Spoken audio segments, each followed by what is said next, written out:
the next round at this point. You have a rebuttal, quickly. No, I just wondered if I could get a pen for this. Of course. Yeah, we don't have pen. I don't have pen either. So, thank you for bringing it up, and let's go to a substantive question. At this point, and we'll start with you, Onipayade Osumte, and this one is the background to the Ghana Beyond Aid Charter is that our Southeast Asian independence peers have done far better than us, and we need to catch up. What, in your view, are the 3 critical cultural or soft issues that drove their growth but are absent in our context? Please, your question again. I think very well. The background to the Ghana Beyond Aid Charter is that our Southeast Asian independence peers have done far better than us, and we need to catch up, we all agree. But what, in your view, are the 3 critical cultural or soft issues that drove their growth but are absent in our country? I didn't get your question well. You don't understand it? Okay, so I'm talking about the Ghana Beyond Aid. I'm sure you know about Ghana Beyond Aid.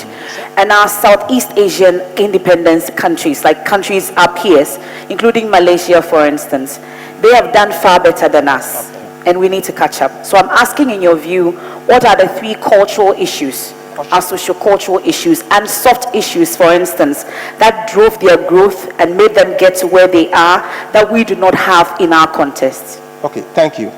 I think now I understand it a little. Thank you. What I think is the problem now is we as Ghanaians, our parliament, I think it's not a culture, it's the parliament. Because parliament is supposed to be autonomous. And now we have these 2 major groups in parliament, which is the minority, majority. And that is the reason why we are not making any improvement in Ghana here. Because one thing we have to know is majority, minority is a decision. Whenever parliaments come out with a decision, before you get a minority support of it, and then a majority that maybe will impose such decision. But you have the groups already. It makes it difficult for the governance to be able to improve in our lives. So to me, I think I'll get away with that 2 groups, the major groups, majority, minority. To me, it's a yes or no group. And it's not helping us as a country. Thank you. Thank you very much. Mary Kofi Gan, same question to you. Should I go over it? No, I think I get a question. Okay. I would say indiscipline. So discipline is a core element in there. And then there's also the issue of selflessness. And I say selflessness, but I do want to add to that. I feel that Ghanaians, for who they are, have been pushed to too much of a point where survival has become more critical than being selfless for this country. So even though I say selflessness, I just want to state on record that there is a cause for that. But I will leave it at those 2. Those are the 2 critical things, soft issues for me. Mr. Samuel Frampofo. Yeah, thank you. The Asians are sincerely very hard working because they are, number 1, well paid, and they are meritocratic, and there is absolutely free corruption in those systems. Now, people are not hardworking here in Ghana because of salary disparities. There is too much salary disparities in this country, and that has to be resolved. If we don't do that, we aren't going anywhere. If we don't punish corruption as we see it, and don't talk and don't do anything, and chiefs will just bring their palanquins and to support a criminal in the courts, we aren't going anywhere. So we must begin to punish corruption, and punish corruption. That's it, and nothing. We will just keep up with the development of this country. Mr. Kofi Kranting. In a society where there are no enforced systems, people automatically resort to culture. If we had systems that worked, rather than this bastardized system of the NDC and MPP, people will fall in order. The question is, when are we going to get the right leadership to lead this country with decisiveness and who knows what they're doing. They're functional, they're competent, they care about this country to lead this country the right way. That's what the real problem is. Our problem is only one thing. It's almost like this notion that we're looking in a haystack for a needle. We're not going to find a needle, okay? The problem Ghana has is leadership. If we had leadership, everything else will fall in place. We don't have the systems. So forget about, the culture will definitely fall in place because people are just stressed out. They don't know where to turn because this bastardized governments of NDC and MPP have done nothing for the Ghanaian people. We need systems, but we need leadership first. Thank you very much. Caleb Morgan. Yeah, I want to pick out Malaysia out of the Asian tigers.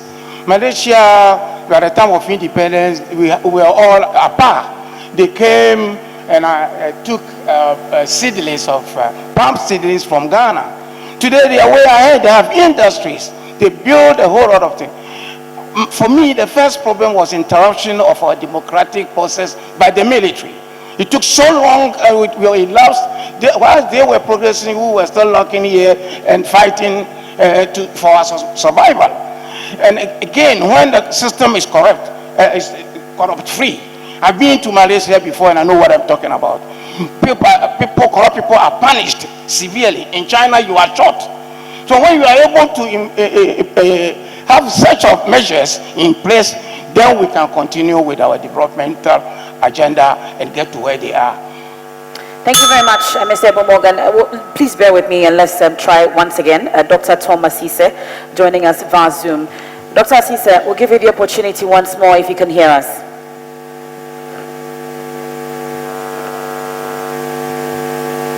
You'll mute yourself and let's try again.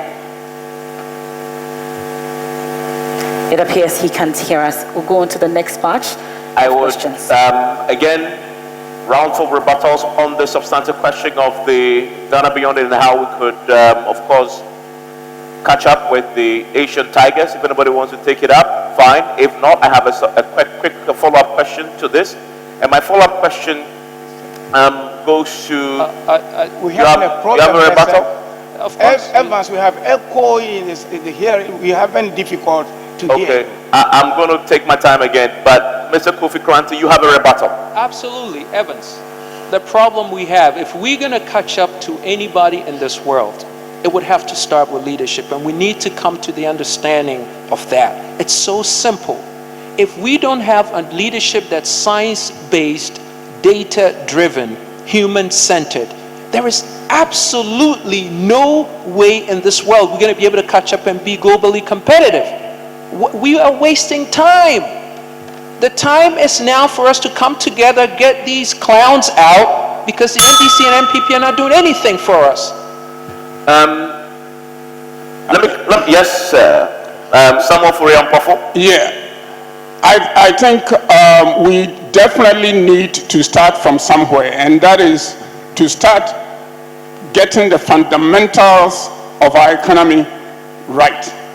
If we don't do that, we just beating about the bush.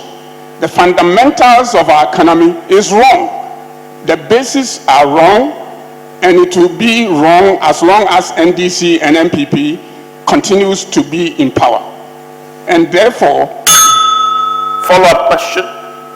Marie Kofi Gan, how do you move Ghana beyond aid from a slogan to a catalyst for development? But that is, if you agree, it is essential for our development. Sorry, can I take the question again, sir? How do you move Ghana beyond aid from a slogan to a catalyst for development? That is, if you agree that indeed Ghana beyond aid is essential for a country like Ghana. First of all, I have worked in the aid industry. I don't believe we've had a problem with aid. The problem we've had with aid is that we've never really structured how we intend to use those aid. And so everybody brings aid into the country and decides how they want to use that aid. Rwanda and the likes grew on aid. But moving Ghana from a slogan to the reality is, first of all, I think we do need to restructure, our economy in a lot of ways. I'm not sure we have time for that, but largely restructuring our economy. Mr. Calebo Morgan, that's follow-up question to you as well. Okay. Ghana Beyond Aid, how do you move from a slogan to a catalyst for development? Well, for me, the whole idea of Ghana Beyond Aid is just a rhetoric.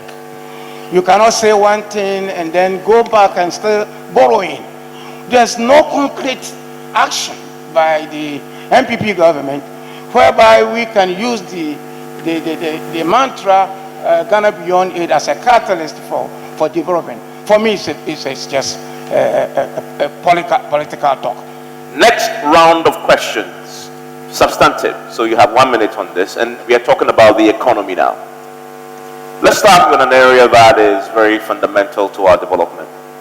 Is it true that our tax collection history has been abysmal, but we also know resources will never be enough? What, in your view, will be an optimal tax regime that caters for the country's critical needs? Would you consider a flat tax for both corporate and personal taxes instead of the multiplicity of taxes that we have? Thank you. I think when we are talking of taxation, we need to understand what tax really means. What tax really means is the government needs to invest first freely before he takes something out of it to cover whatever he lost. But in this our case, I think tax, we take it in a context that we are imposing something on the people and it becomes a burden on us. So to me, what I tend to do is let the government invest first in the people before taking a tax. In this case, I would prefer flat tax rates for the people rather than maybe giving some of the people a huge tax that their business cannot survive. And if you take Africa here, we have the lowest in terms of labor, but tax is our problem. So this is how I'll do. Thank you. Thank you very much, Mr. Sumte. Mr. Mariko Figan. Could you please repeat the question, sir? The question is it true that our tax collection history, it is true that our tax collection history has been abysmal, but we also know resources will never be enough. What in your view will be an optimal tax regime that caters for the country's critical needs? Would you consider a flat tax for both corporate and personal taxes instead of multiplicity of taxes that we have? There can never be an optimal tax system, but there are changes that can be made to make our tax regime a lot more better. There is quite a lot of inefficiencies in the tax collection process. There are things we can do. For one, I would like to see the tax bands for individual rates reduced from 6 to 4. I think it's quite ridiculous. For one, if you're a business person, I would like to see a lot less of re-audits by the tax authorities. And for one, if we were, going to go ahead with tax collection, I do think that we need to focus on trying to expand the base of tax collection rather than narrow it down to those in the formal sector. So there are ways we can do this, not necessarily to have a unified tax system. Some of Thank you. I strongly have the opinion that we have to adopt the multiplicity sector as form of taxes. The only problem is we are overtaxed, and excessive taxations are counterproductive. Now, there are certain areas of the economy that has not yet been tapped into the tax net, especially the real estate sector of the economy. And I've computed the whole of Accra with minimum payments, and I have over 700, close to 1 billion Ghana cedis just on Accra. And that is not tapped into the tax net. Why? Because those big high rises and buildings that you see around belongs to the politicians. And so therefore they will not want to go there. They rather prefer to tax everything that affects the poor man. Okay. Mr. Kofi Granting. Flat tax, bottom up top-down taxes still doesn't make a difference, because taxes are only an issue in the absence of value to the people. The problem we have is we don't have an integrated national ID and address system. Not until we can have that and have it functional, you do not even know the people to tax. Don't we get it? NDC and PP? If we do not get this integrated national ID system in sync, there's no way you're going to be, then you're going to overtax people. And it becomes a disincentive for the people to do more because they're being taxed. So get the integrated national ID and address system together and have a uniform, equitable tax system, and then give value to the people. That's how you do it. Caleb Morgan. Yeah, it's ridiculous when we talk about this system of taxation. In Ghana, I want to say categorically that the government knee is on our necks. We can't breathe. So much taxes. We are suffocating under this system by both parties. What we need to rob in foreign direct investors and so on, that the multinational big companies like the Nike and others, it's just simply tax cut.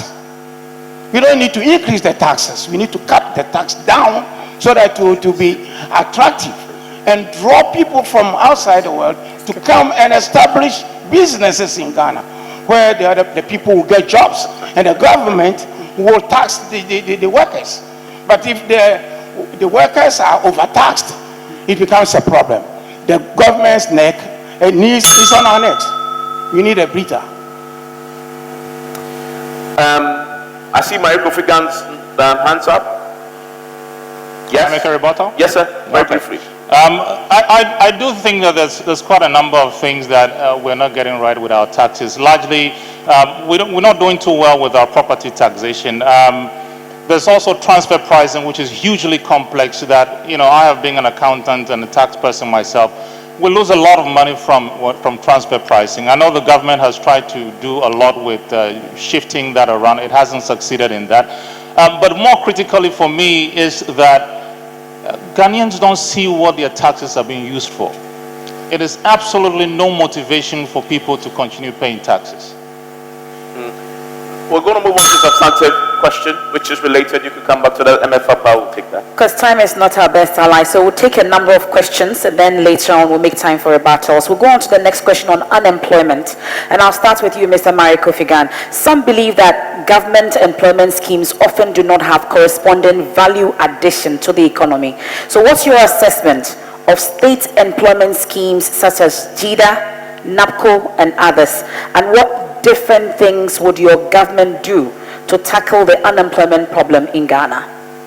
First of all, it is not in the business of government to be doing what private sector should be doing. It is the business of government to be ensuring that private sector is supported in order to drive employment. That is not happening, and that is what should happen.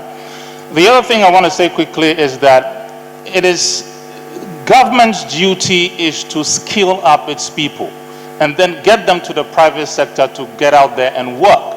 It is private sector that drives profit. It is private sector that will continue increasing employment. And so for me, government's duty is to ensure that if you want to skill up people, let's skill up people and let's send them to private sector to get a job done.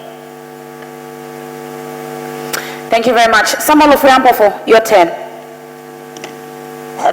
Excuse me. I believe it is the responsibility of government to provide jobs for its citizens. It is the IMF that came down to convince Kwasi Botre's time of Minister of Finance that it is not the responsibility of government to provide jobs, and therefore all government businesses must be sold or divested. That began the unemployment problems in this country. Now, why is it that government has contracted $600 million, not cedis, $600 million and applying it for NAPCO, paying unemployed graduates 700 Ghana cedis to not do anything? Why can't we use that $600 million set up industries all around the countryside and employ these graduates and tax them and let them contribute to our social security benefits during their retirements. Where is the money? NPP has that money. Where is it? Why can't we set up businesses and ask the people to capitalize it, recapitalize it, and let eventually be... You've been bailed out, Mr. Friampofo. Kofi Kranting, your turn. Visionary leadership with a bold agenda. A bold agenda means you invest in industry, you invest in manufacturing. We have 800,000 unemployed graduates as we speak. Now, I always go back to science-based, data-driven, human-centered leadership, consciousness to leadership, and people probably ruffling, thinking, why? Well, the reason is, if we had the data points, then we would know it's totally ridiculous to pump all that money we are pumping into free SHS. When at the other end of the tunnel, we have over 800,000 unemployed graduates who are sitting down, twiddling their fingers, looking for something to do. And this government, clueless. That's why we're here today. Thank you very much. Carl Morgan. Yeah, I want to start by saying that the creation of NAPCO, CEDA, and others was out of pressure on government to create jobs. And the question is, have they been successful? And the answer is big no, because it was not properly planned as an alternative policy for creating jobs. Youth unemployment and so on, these things are just temporary. I am of the opinion that the government have shortchanged all of us. The monies that they collect and so on that must be put into proper planning for unemployment, it's not being used for. Like Kofi just said, we don't even have a database.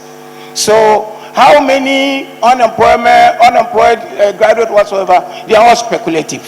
I'm going to make sure we have a real database published every month for us to know the number of unemployed youth that we have, then we plan. Thank you very much, Mr. Morgan. Onipoede Osumte. Thank you. Actually, government cannot provide jobs to the citizen. But what government is supposed to do is make sure each and every citizen is skilled and provided with a practical job that he can be able to do and then survive. This is what I will do.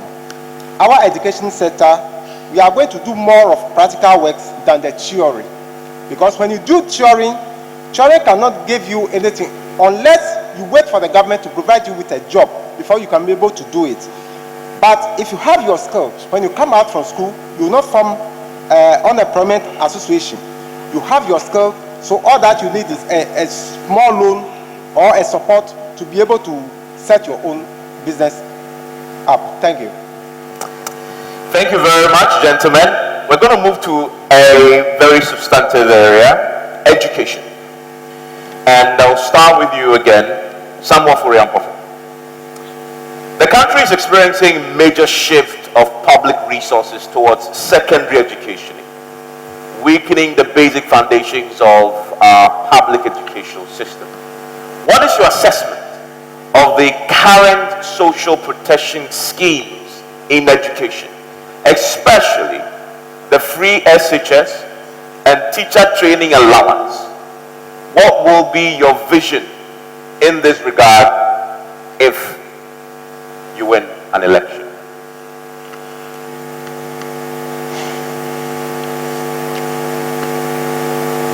There has been free education ever since independence, except that the military interventions curtailed that system. Until recently, that Nana Addo Akufo-Addo reintroduced the free senior high school education. It used to be up to the university level.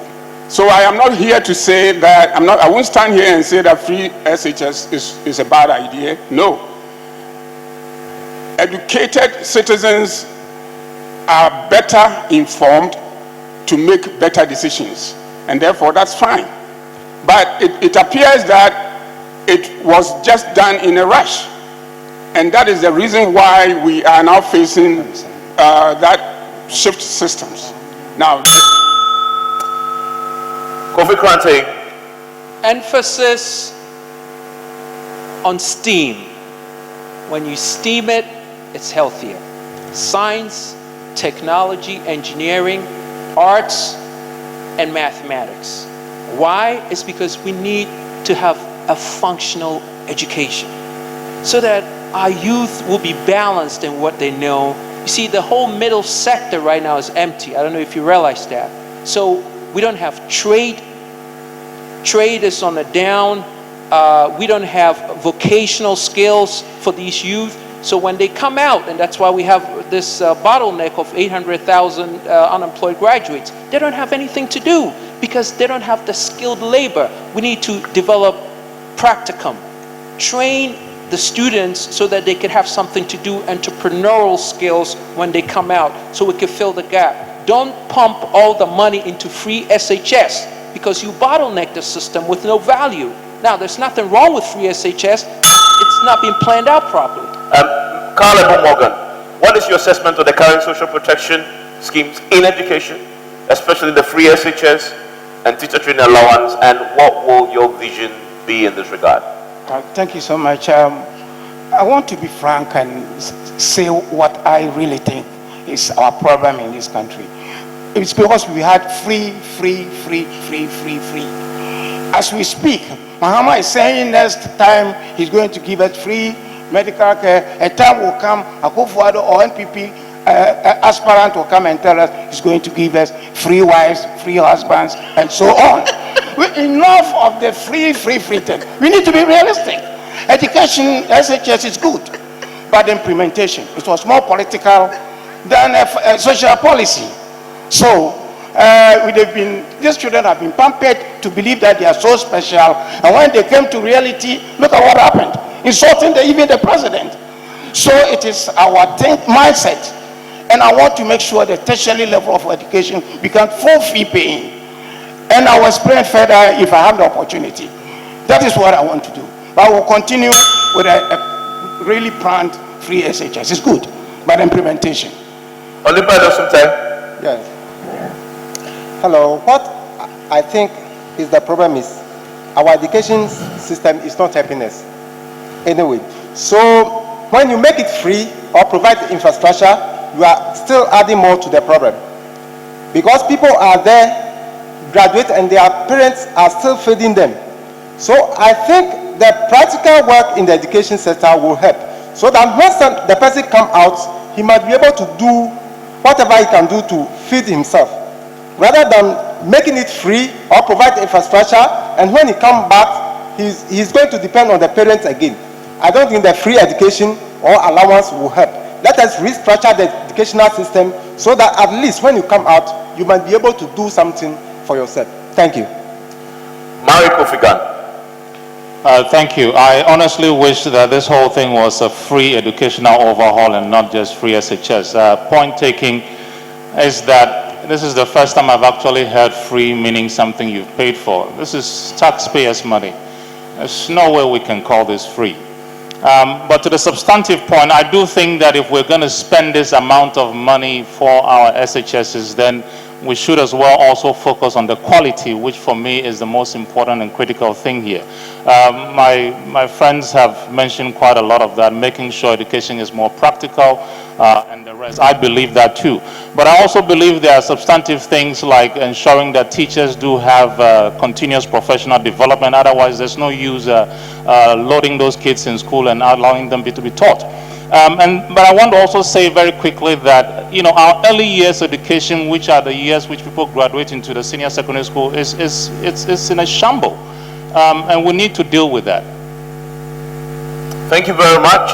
There is a question that is linked to this and has played out recently that my colleague, MFA Powell, will take on substantively. We'll talk about our exams body, that's the West Africa Examination Council. They've enjoyed monopoly in the pre-tertiary assessment sector for decades. Stakeholders have issues with their system of security of questions, as there are occasional leakages which impugns the credibility of our examinations. Do you think it is time to break WAEC's monopoly to bring in competition? And how can the quality of WAEC's assessments be improved? Kofi Kranting, I'll start with you. And here the last part. Do I think it's time for what again? To break WAEC's monopoly and bring in competition. You know WAEC? It's not so much breaking. Listen, the system is broken. We need to fix it. Okay, we are so big on always wanting something new, as if to say just because we get something new it's going to work. That's not the problem. We have a leadership problem. We just do not understand how things work.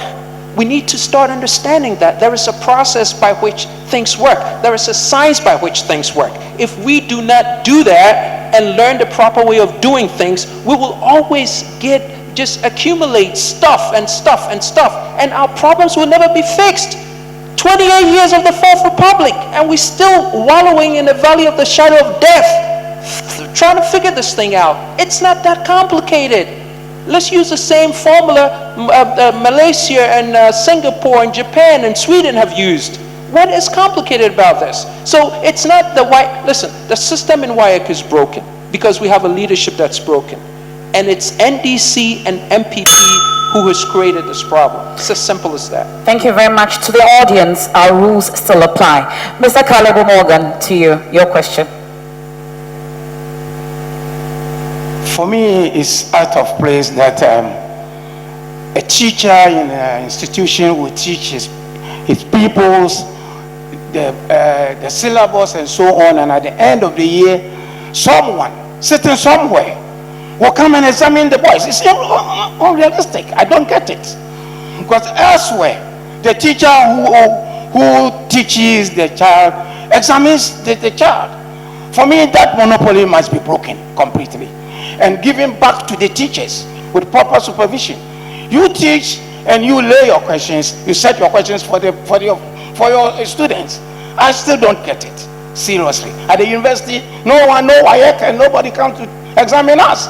It's our lecturers and our professors. Something must be done. Seriously, I don't get it. Thank you. Onipa Edosumte, do we have to break WAEC's monopoly to bring in competition? And how can the quality of WAEC's assessments be improved? Thank you.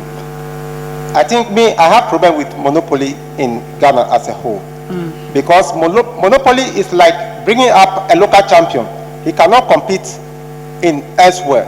He may be champion locally, but he cannot compete elsewhere. And then I have problem with this examination. How can you keep someone over the years and you want him to use just one day to justify all that he have learned over the year? I think it's impossible. That when we bring up this system, we are rather depriving the experts that we may have in future, because sometimes maybe that very day the person is not in good condition to improve himself, that he have been able to learn all these things over the year, and then you render him useless because he fails on that single day. I think we need to do something about examination. Thank you. Thank you. Marek Kofigan. This of those questions where I think I'll be very unfair to all Ghanaians to answer on all our behalves, because this is a question that involves parents, that involves teachers, that involves the students themselves. What I do think we need to do, however, is to ask ourselves the question as a country, whether or not the exams that WAEC sets and its entire process are tests or exams that ensure that we are positioning our young people in the future. My personal view, it is not. But whether we move away from WAEC is a question that all Ghanaians have to answer, but that is my opinion. Thank you. Samuel Ofuriampofo. Thank you, Madam. I sincerely think that it is not about the inefficiency or efficiencies of WAEC. I think, you know, we compact our students with too many subjects at a time. And so we should probably revisit, or not revisit, but we should rather reinvent the processes of education and how the examinations are done. I think when you go to the developed world, students are graded based on wherever the level he is or she is. They are graded at specific levels on different subjects, and at the end of the process, his school period. Thank you very much. I think that will be it Yes, for for this the round. substantive questions on WIAC, let's move to an area, it's health. National Health Insurance Scheme. The National Health Insurance Scheme. The National Health Insurance Scheme, and this is a substantive question that goes to Mr. Caleb Morgan. First, you start with us on this. The National Health Insurance Scheme for many years has faced financial sustainability risks because of low premiums and increasing coverage. Meanwhile, there are varying entry barriers for private health insurance. What specific measures will you adopt to entice the private sector? I strongly believe that it is time, like I said earlier, that we've had so many freebies, free. It is time that the tertiary level of our health delivery should be in the private sector's hand. We should invite the private sector to participate. The referral hospitals and so on must be in the hands of the private sector. And why the private health insurance companies are doing well rather than the national health insurance is that they insist on quality services, and they are regular, and they pay their fees. We don't have any problem where your regulator, there's no regulator somewhere waiting to pay the services that you have provided, because they have the premiums and they pay directly. That's why they are flourishing. I have one. Everybody wants to have one. Thank you very much. The question is on the National Health Insurance Scheme. The scheme for many years has faced financial sustainability risk because of low premiums and also increasing coverage. Meanwhile, there are varying entry barriers for private health insurance. What specific measures will you adopt to entice the private sector? Thank you. I think this very question that you are asking, I think it got to do with a system as a whole, because we have companies that they are not doing well under the government, but when being sold to private entities, they start doing well. So I think the problem is about the system. When this national health insurance they have been sold to any private entity, he can be able to manage it well. So I think we have a problem with the system that we need to fix it, than pushing it on like maybe national health insurance or one department or the other. I think the system in general, we need to do a holistic overhauling about the system. Thank you. Okay, Mr. Michael Figan. I genuinely think that because health is largely a public good, different governments have been very cautious to bring in private sector participation. I do think, however, that the reality is that there are some private participants within the health insurance sector. What I want to say is that there are several elements within the health NHIS system that can be supported by private sector, not necessarily just the insurance part of it. I would like to see some private sector help more with the management of the audits of submission for payments. I would like to see more private sector involved with elements around how do we call it, the actual delivery of services on a more efficient basis. I would like to see more private sector also involved within the NHIS in the management of the investments that the NHIS needs to look after. Okay, thank you very much. Let's come to Samuel Furiampofo. Yeah, yeah, I will allow private sector participation in our health delivery system. The problem that I have with our present health insurance policy is this. I think everything that is imported into this country attracts 2.5% health insurance taxes. Now, I don't know if anybody has ever quantified how much taxes that comes out from importations and all that, and then work out 2% or 2.5% of that amount that goes to national health insurance policy. Now, that money must be significant enough to take care of our health insurance finances. But we don't know how much comes into the funds at all. And if it comes, I believe that the government, NDC and MPP have always been diverting these monies, and nobody questions it. Mr. Kofi Kranti? To elevate the entire health delivery system to a whole different professional status, we need to put about 4 to 8% of GDP into the health sector.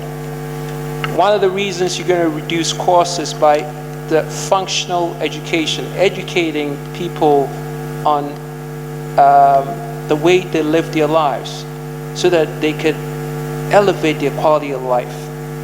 It's as simple as that. We need to set a new standard, put a lot of investment into training and certification and revamping the whole Ghana. Every region has to have a center where we train people, we hold them accountable to certifications. And when you do that and you bring the competency level up, you reduce costs. And that's not what we are doing. And that's why cost is becoming a problem, and we have a failed health system. And it will continue to fail because our leaders currently don't get it.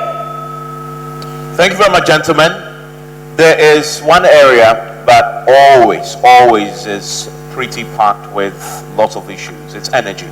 MF Apau takes that substantively. And Donipa Sunte will start this round for us. The question is, between 2011 to 2019, Ghana received $5.91 billion of oil revenues, and approximately $2.33 billion has been allocated to support the national budget. However, there have been several verified reports about the poor use of petroleum revenues. What, in your view, is the problem, and how will you fix it? Okay, thank you. I think this is amount to corruption. And I said earlier that when we want to fight corruption, we need to redefine corruption. Because if you have such amounts, and then you cannot, if you go around the country, you cannot justify even one project or where this money is going. I think it's time we need to come together as one and fight corruption. And before we can be able to fight corruption, the center of the whole thing is in Parliament. So if you have this yes or no group that is minority majority in Parliament, it makes it difficult for you to fight corruption. Because whenever President is sending something to Parliament, he knows who are going to support and who are going to against whatever is sent to Parliament. So it's better we break the minority majority group in Parliament so that we can be able to fight corruption. Thank you. Thank you very much. Marie Kofi Gan. Repeat the question, please. Could I have So a I'm question, asking that there are verified reports about the poor use of our petroleum revenues in spite of the revenues that we've made from that sector. What, in your view, is the problem, and how will you fix it?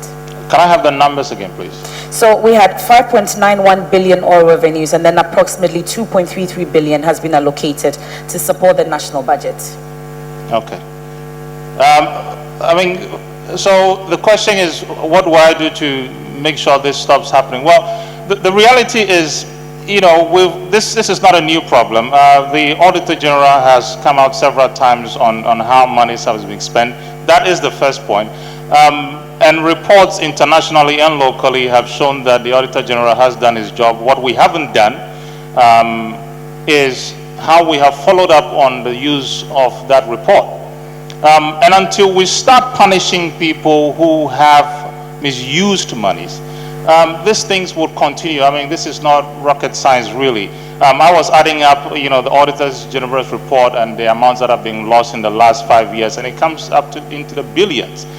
So until we punish people who have misused monies, this is just a small part of the problems we're going to be seeing in terms of misuse of public finances.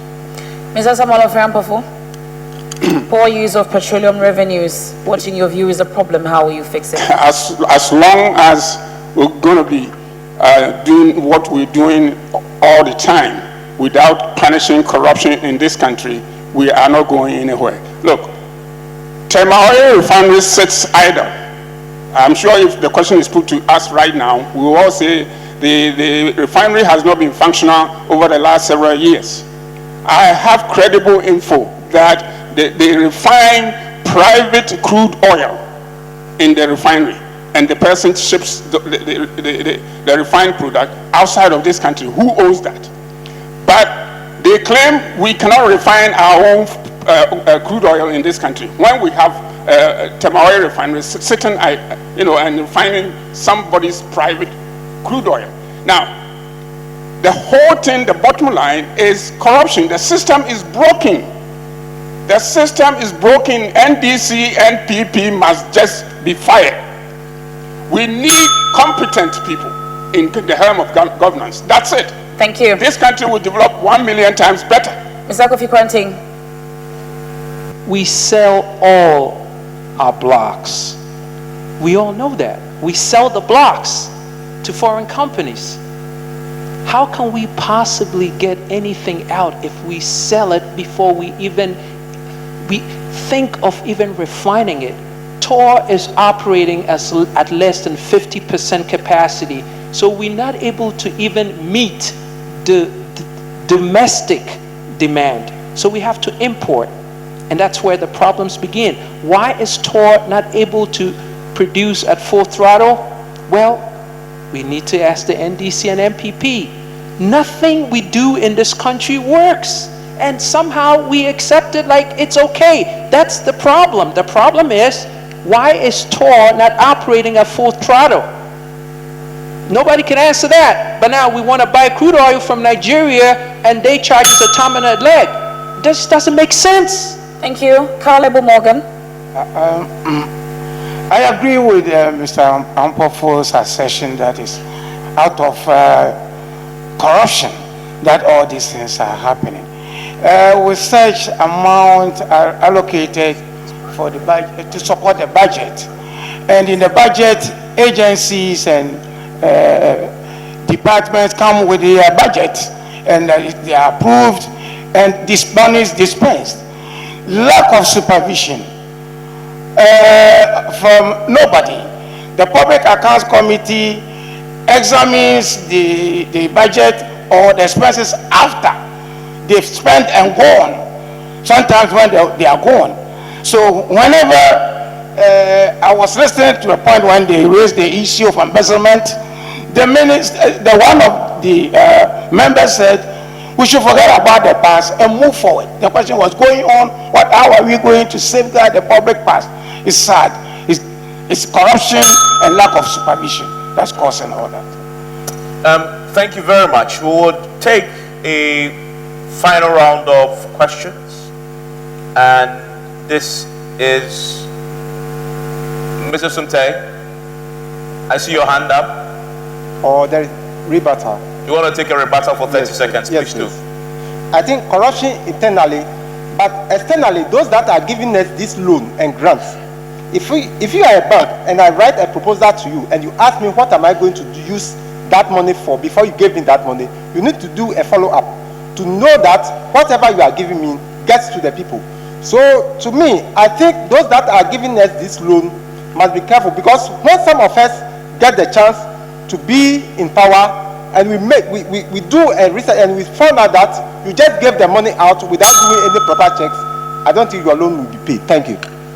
Yes, Mr. Kofi Kwanting. Hello. Till we can develop the competence to refine, drill, and market with distribution lines, effective distribution lines, we will never solve our problems. as far as energy is concerned. And it's as simple as that. Let's take the final round of substantive question. And this is in the area of affirmative action.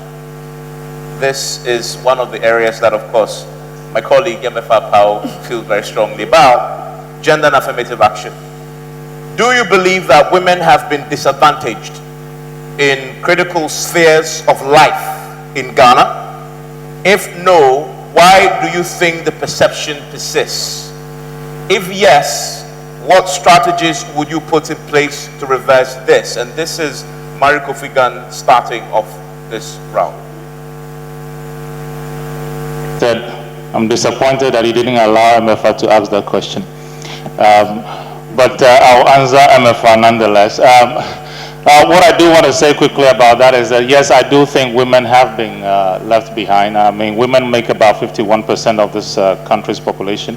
And by the last researches I read, allowing women to be a lot more integrated into the public space will grant most African countries an extra of up to 5% of their GDP in terms of revenues.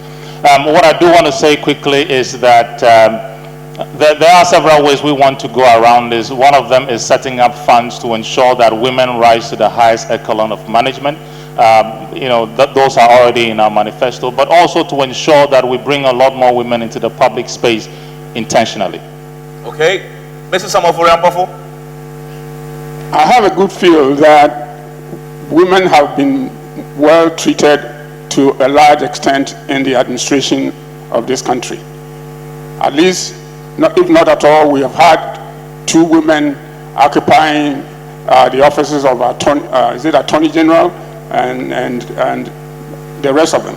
At least right now, we know that some few years ago, they never had the opportunity to be in parliament. They never had the opportunity to be in good leadership positions. It is improving, but the problem is, how do you just reserve positions for women without competition? If women are going to the parliament, they have to face competition with their men folks. But the problem, I believe, is finances. But I don't think anybody gives the men folks the money for their campaigns. The time is up, and so I'll take Kofi Kranti. Okay. In a culture where there are no enforced systems, tradition and culture takes over. All we need to do to enforce the women issue is just to have strong policy. If you have strong policy that it's abided to, it's abided by, there's consequence when you fall out of place, then women will be showcased. And if you look at our policy, we have a policy which is the Women Support and Development, which is a major policy of ours. We are going to make sure that we showcase women. We're going to make sure that we stick to the rules. We're going to create and craft policies to elevate our women, so we can push behind us the culture, the strengths of culture that drives us down.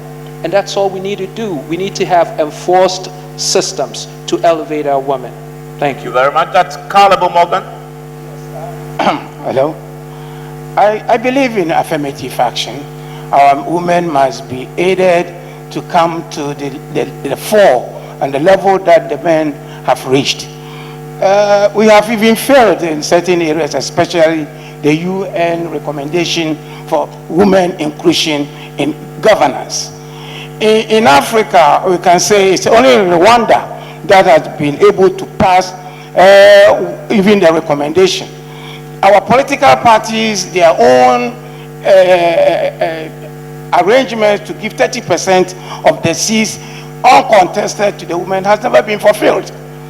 However, there are some areas that we have over-pampered the women, what I will call reverse discrimination against boys. We should also look at it holistically. We are talking about empowering the woman. What about the boys? They also equally must be empowered. Thank you. Thank you very much. And Onifado Sumtai. Thank you. I think in order not to complicate myself, let me talk in terms of majority. Majority of women are powerful, naturally powerful and intelligent. So if you give power to them, you double the power in them, and then it turns to something else. So I think it's time we gave the power to the men, but not to talk in terms of, let me say, all the women. Some may be given some power, but in terms of majority, let us reserve everything for the men. Thank you. Ladies and gentlemen, viewers across the country and across the globe, we're grateful that you joined us. My name is Evans Mensah.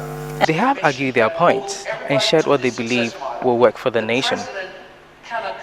If they successfully pass the vetting of the Electoral Commission after filing their nominations, on December 7th, their pictures and names will be on the ballot papers. It will then be up to you to decide if any of them deserves to take over the mantle as the president of Ghana. My name is Lord Harris Idoasare. Join us for the next debate, which will be between minority political parties.